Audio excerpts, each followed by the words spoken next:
Hello student, आज हम शुरू करने जा रहे हैं बीकॉम फर्स्ट ईयर के फर्स्ट सेमेस्टर से बिजनेस ऑर्गेनाइजेशन से टॉपिक प्लांट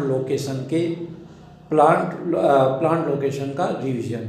जैसे कि आप सभी स्टूडेंट को मालूम है, यह टॉपिक क्लास में करा दिया गया था, लेकिन आज इसका रिवीजन हम करते हैं।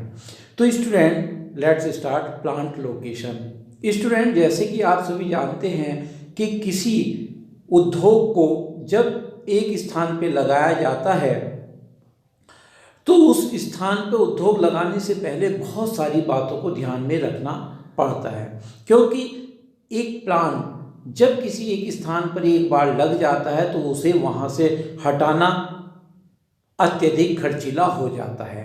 इसीलिए प्लांट को यदि किसी एक स्थान पर लगाना है तो प्लांट को लगाने से पहले उसके बारे में बहुत सारी बातों पर ध्यान देना पड़ता है। तो आइए आज शुरू करते हैं वो सभी बातें जो कि इस प्लांट के संबंध में हमें ध्यान देनी पड़ती हैं। तो आइए पहले बात करते हैं कि व्हाट इज द मीनिंग या what is the definition of plant location. The proximity of the particular industry of client, breed and cluster in the particular localized is called localization of industries. That's mean here is given the definition of Mr. Professor Robertson. Professor Robertson कहते हैं कि किसी विशेष क्षेत्र में उद्योगों के आकर्षित होने, वहाँ पर उनको पनपने तथा उनके केंद्रित होने की जो स्वभाव होता है वही औद्योगिक स्थानीयकरण कहा जाता है।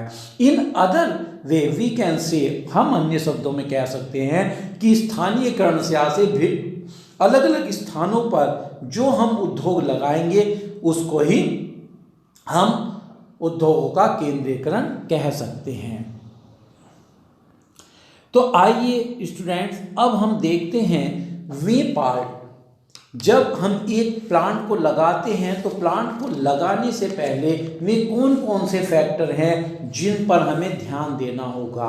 अगर इन बातों पर हम ध्यान नहीं देते तो निश्चित रूप से प्लांट लगाने के पश्चात जो हमारी समस्याएं हैं वो बहुत ज़्यादा बढ़ सकती है। तो आइए सबसे पहले हम बात करते हैं प्लांट के एक क्षेत्र जहाँ पर प्लांट को लगाना है उसका चयन किस प्रकार से किया जाए। उसमें सबसे पहला है सिलेक्शन ऑफ रीजन, संयंत्र के क्षेत्र का चयन। सिलेक्शन ऑफ रीजन, सबसे पहले क्षेत्र का चयन। क्षेत्र के चयन के बारे में there is a first part availability of the raw material. सबसे पहली बात, एक उद्योग जिस स्थान पे लगाया जाता है तो उस स्थान पर सबसे पहली क्वालिटी होनी चाहिए कि वहाँ पर कच्चे माल की उपलब्धता हो, क्योंकि we know very well that the meaning of a industry the main role of industry is the convert to raw material in a pure material, कि उद्योग का काम कच्चे माल को तैयार माल में बदलने का होता है। आप एक एग्जाम्पल ले सकते हैं कि यदि हमें एक शुगर मिल को लगाना है तो यदि शुगर मिल लगाई जानी है तो शुगर मिल को एक ऐसे स्थान पर लगाना होगा जहाँ पर गन्ने की उपलब्धता आसानी से हो। इसीलिए हम देखते हैं कि उत्तर प्रदेश के अंतर्गत गन्ने की मिलें काफ़ी मिलती है, क्योंकि यहाँ पर गन्ने की उपलब्धता आसानी से होती है। सेकंड पॉइंट है nearness to the source of motivation. Number second, संचालक शक्ति के साधनों की समीपता। यहाँ पर here is not a point nearness to the source of motivation. Its point is not a motivation. Here is the point, right point is a motive power. तो student इसको आप थोड़ा सही कर लीजिए। Nearness to the source of motive motive power not motivation. इस point को आप सही देखें, ये पॉइंट है nearness to the source of motive power. तो शक्ति के संचालन शक्ति के साधनों की समीपता। तो हमारे पास निश्चित रूप से शक्ति के साधनों की समीपता, जहाँ पर हमें पावर आसानी से मिल सके, जहाँ पर हम रॉ मटेरियल को प्योर मटेरियल में बदलने के लिए हमारे पास जो पावर है, पावर के रिसोर्सेज है, वो आसानी से प्राप्त हो सकते हों। नेक्स्ट पॉइंट है हमारा इसमें nearness and availability of the market, बाजार की निकटता एवं सुलभता। निश्चित रूप से ऐसे उद्योग जिनके उत्पादों में टूट फूट या भार घटने की आशंका हो, या जिनके वेट में कमी हो, या लाने ले जाने में अत्यधिक खर्च होते हों, ऐसे उद्योग बाजार के निकट होने चाहिए, जहां कच्चे माल का परिवहन यानी कि ट्रांसपोर्टेशन कॉस्ट कम आती हो। Other transportation facility. Next point is a nearness and availability of market के बाद है हमारे बाद सुटेबिलिटी ऑफ द क्लाइमेट। यहाँ पर एक ये भी देखने वाली बात है कि जहाँ हम अपना प्लांट लगाने जा रहे हैं वहाँ पर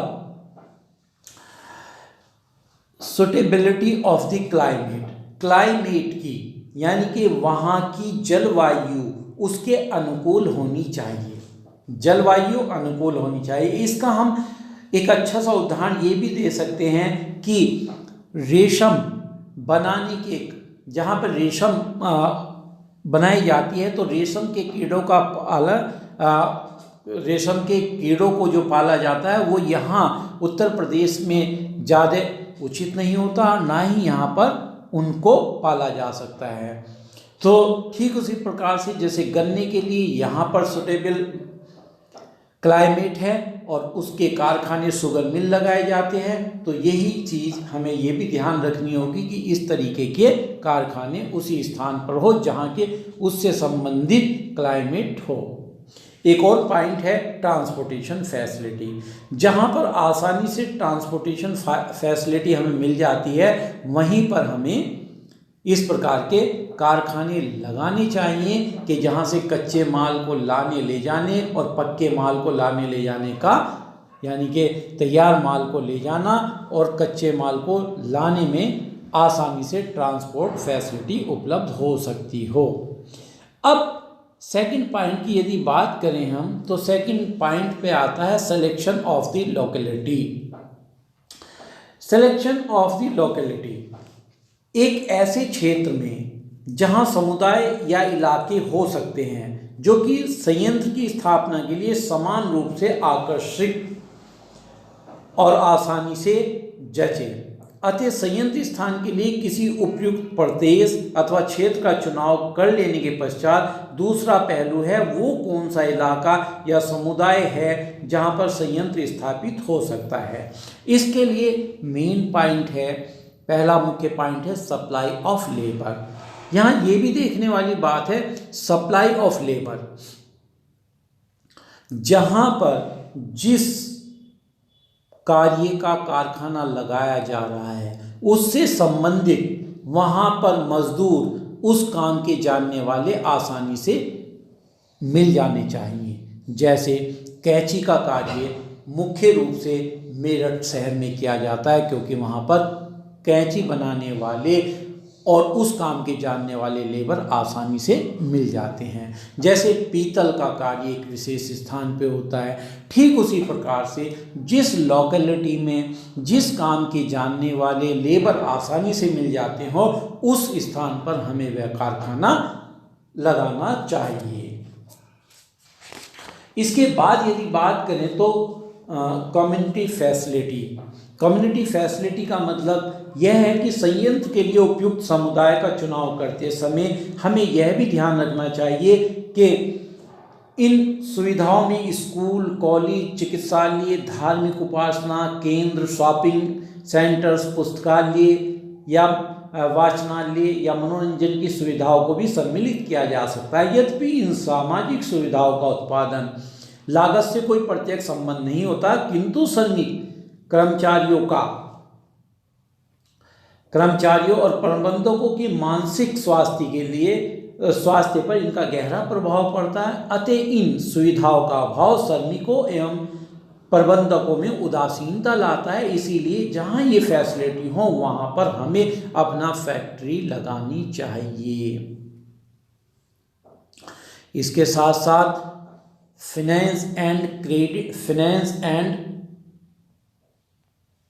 इसके बाद यदि हम बात करें थे फाइनेंस एंड क्रेडिट फैसिलिटी, हमें यहाँ ये भी देखना पड़ता है कि हमें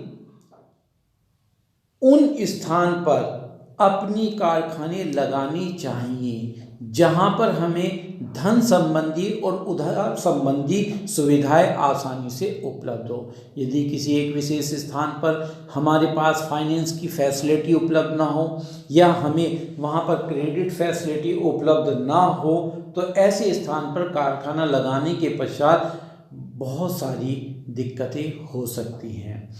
पूंजी की प्राप्ति एक बहुत बड़ा फैक्टर है। जहाँ पर पूंजी आसानी से मिल सकती है और जहाँ पर एक विशेष स्थान पर या एक विशेष प्रदेश में यदि बैंक ऐसी फैसिलिटी उपलब्ध कराने में अग्रणी ना हो, तो ऐसे स्थान पर कारखाना नहीं लगाया जाना चाहिए। नेक्स्ट पॉइंट, अब बात करते हैं गवर्नमेंट रेगुलेशन एंड सब्सिडी। अक्सर ये देखने में आता है जिस स्थानों का विकास करना चाहती है सरकार, ऐसे स्थानों का जो कि जहाँ पर अभी उत्थान नहीं हुआ है, जहाँ पर पिछड़े इलाके हैं, जहाँ पर बहुत ज़्यादा फैसिलिटी नहीं है, ऐसे स्थानों का विकास करने के लिए कभी कभी सरकार घोषणा करती है कि इन स्थानों पर यदि कोई व्यक्ति कारखाना लगाता है तो उसे बहुत सारी सुविधाएं उपलब्ध करी जाती है। उन्हें धन संबंधी सब्सिडी भी दी जाती है, उसके साथ साथ बहुत प्रकार के टैक्स में सुविधा दी जाती है और बहुत सारी सरकारी नियम जो हैं उनमें भी छूट दी जा सकती है। तो सरकार को यह भी तो आम व्यक्ति जो कारखाने लगा रहे हैं, उद्योगपति, वो ये ध्यान रखें कि ऐसे स्थान पर कारखाना लगाना उचित हो सकता है, क्योंकि ऐसी दशा में उनके माल की लागत कम आ जाती है। इसके साथ साथ यदि हम बात करें कम्युनिटी एटीट्यूड्स की, सामुदायिक मनोवृत्तियाँ भी एक संयंत्र स्थान हेतु समुदाय चयन के निर्णय को काफ़ी हद तक प्रभावित करती है। अतः संयंत्र के लिए समुदाय का चुनाव करते समय समुदाय के व्यक्ति, नेताओं, अधिकारियों एवं अन्य निकाय के दृष्टिकोणों को भी ध्यान में रखना आवश्यक होता है। यदि जनता किसी उद्योग को किसी एक पर्टिकुलर स्थान पर नहीं चाहती है तो वहाँ पर वह कारखाना नहीं लगाना चाहिए। उसके विपरीत यदि जनता किसी एक स्थान पर किसी एक उद्योग की स्थापित होने पर उसका स्वागत करती है, तो निश्चित ही रूप से उस पर्टिकुलर स्थान पर लगने वाला कारखाना बहुत जल्दी अधिक उन्नति करता है।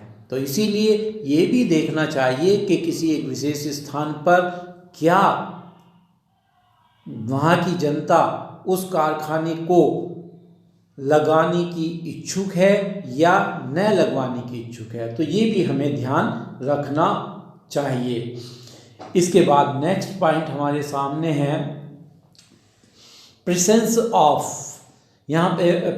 Of complementary, supplementary and competitive industry, पूरक, सहायक और प्रतिस्पर्धात्मक उद्योगों की स्थापना। कारखाने ऐसे स्थानों पर स्थापित किए जाते हैं जहां पर पहले से ही उस प्रकार के उद्योग लगे हो, या उसके पूरक, या उसके सहायक, या उसके प्रतिस्पर्धात्मक उद्योग लगे हों।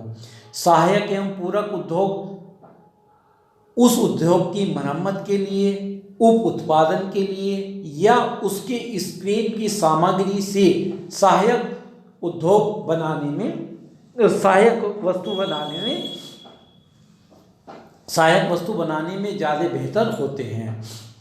उसी प्रकार से प्राय हम देखते हैं कि हौजरी, कन्फेक्शनरी और इस्पात के संयंत्र की वहीं पर स्थापना की जाती है जहां कपड़ा, चीनी एवं लौह उद्योग विकसित हो। ऐसे ही हम देखते हैं जहां पर शुगर मिल होती है उसके आसपास डिस्टिलरी भी लगा ली जाती है। अतः संयंत्र स्थापना हेतु ऐसे समुदायों को प्राथमिकता प्रदान की जानी चाहिए जहां पर संयंत्र के लिए पूरक, सहायक और प्रतिस्पर्धात्मक उद्योग भी विद्यमान हो। नेक्स्ट पॉइंट,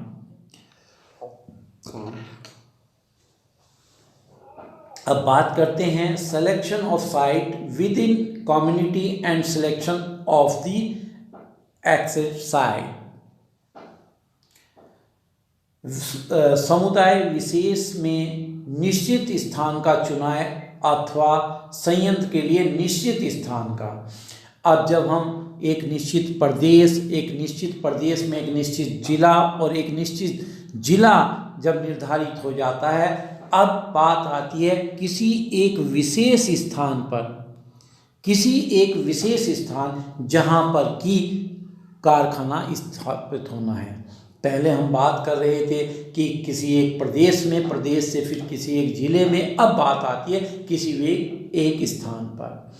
जब ये निर्धारित हो जाता है कि शुगर मिल लगानी है, पश्चिमी उत्तर प्रदेश में लगानी है, उसके बाद निर्धारित होता है कि मुजफ्फरनगर में ये इंडस्ट्री लगानी है, अब बात आती है कि मुजफ्फरनगर के किस विशेष स्थान पर ये लगानी है।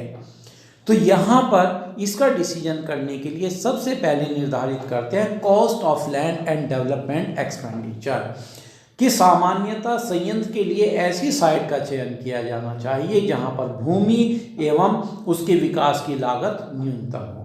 लेकिन ऐसी साइट जिसकी भूमि की लागत तो अधिक है लेकिन विकास की लागत नहीं है, तो ऐसी महंगी भूमि पर कभी भी प्लांट नहीं लगाना चाहिए। ऐसे स्थान पर प्लांट लगाना चाहिए जहां पर भूमि की लागत कम है और उसकी डेवलपमेंट होने की बहुत ज़्यादा उम्मीदें रहती हैं। सेकंड मेन पॉइंट इसमें है disposal of the waste material.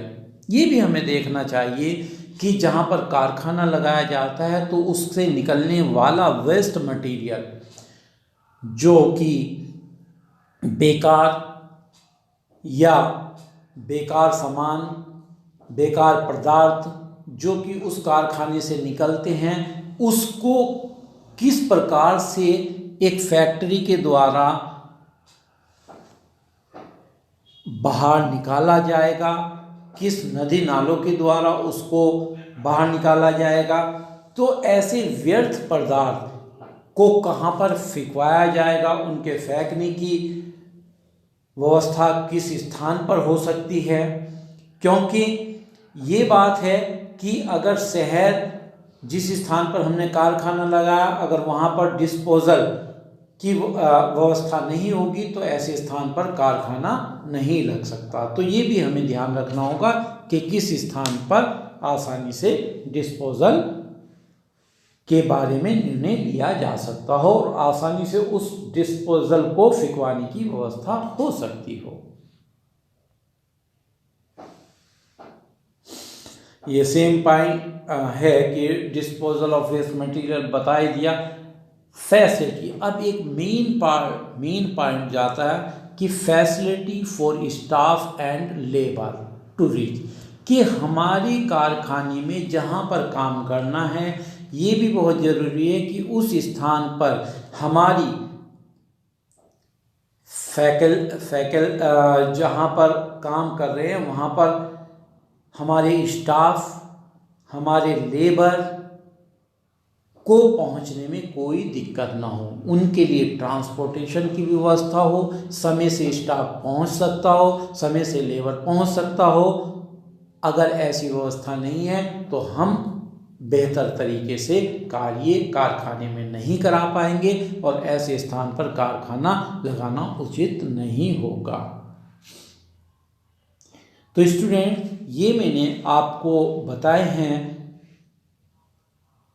कि एक कारखाना किसे कहा जाता है, हमने क्वेश्चन कहा कि एक कारखाने के लिए स्थान का निर्धारण किस प्रकार से किया जाता है और कारखाने के स्थान का निर्धारण करते समय वे कौन कौन से फैक्टर कारक है जिन्हें ध्यान में रखना चाहिए। तो आइए अब इससे रिलेटेड आपके जो क्वेश्चन बनते हैं वो आपके सामने है। First question, what do you understand by industrial location and describe the factors affecting industrial location.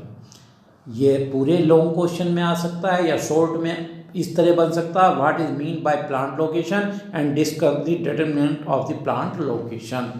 तो ये दो क्वेश्चन इससे बनते हैं जो आपको तैयार करने होंगे। तो स्टूडेंट, मैं उम्मीद करता हूँ कि इस वीडियो से आपको प्लांट लोकेशन के बारे में काफ़ी कुछ जानकारी मिल गई होगी।